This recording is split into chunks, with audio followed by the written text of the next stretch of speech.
So the next thing is reappraising. So this has to do with when you hear something. Let's say a teacher gives you a critique on a test, and or you get a bad grade or something that you didn't expect. You got a B and you expect an A or a B minus. So the first thing people think, most likely is going to be negative, right? Like, I'm not a smart person.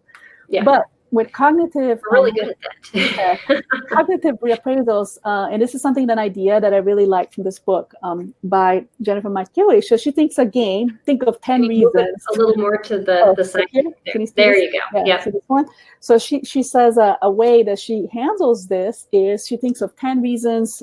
Again, let me think of 10 other reasons why this might not be the case. Or, so look at the situation 10 different ways. Or play a game of how many reasons you can think that this might not be true. And this is also like Carol Dweck's idea with the mind growth mindset, right?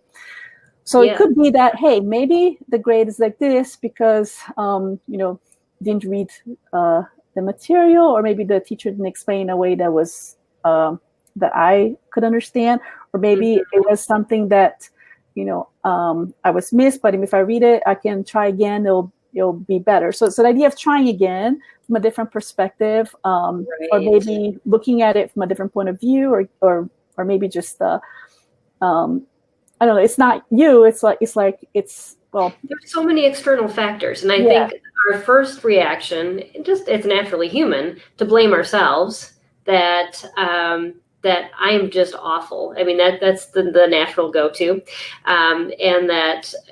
My son calls me all the time, when he gets bad grades, and this is what I walk him through.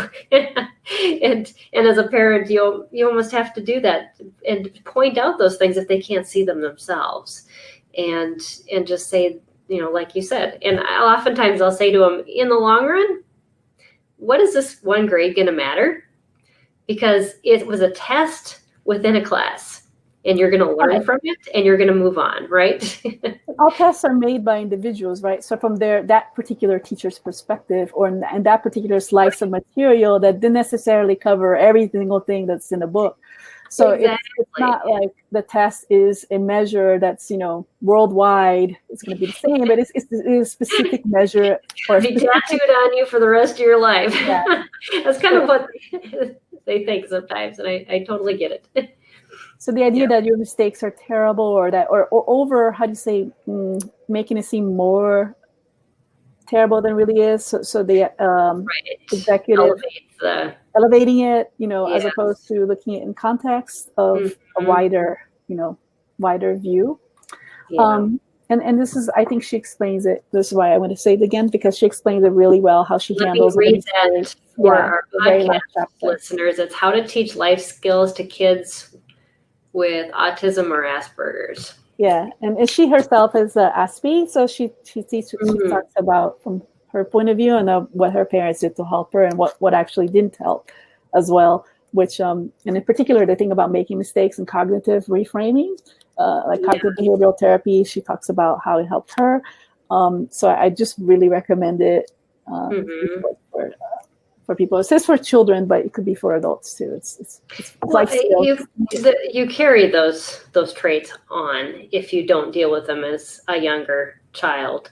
You'll carry them into adulthood, and you stay with it, and it's worse. It becomes just the way you mentally process things, and if you don't change it and you methodically work on changing it, it's going to stay that way. Yeah, but the positive side is you can work on methodically changing it. You can change it. Exactly. It's not like a brain. You're not you're not a rock. You're so you have that capability. Neuroplasticity that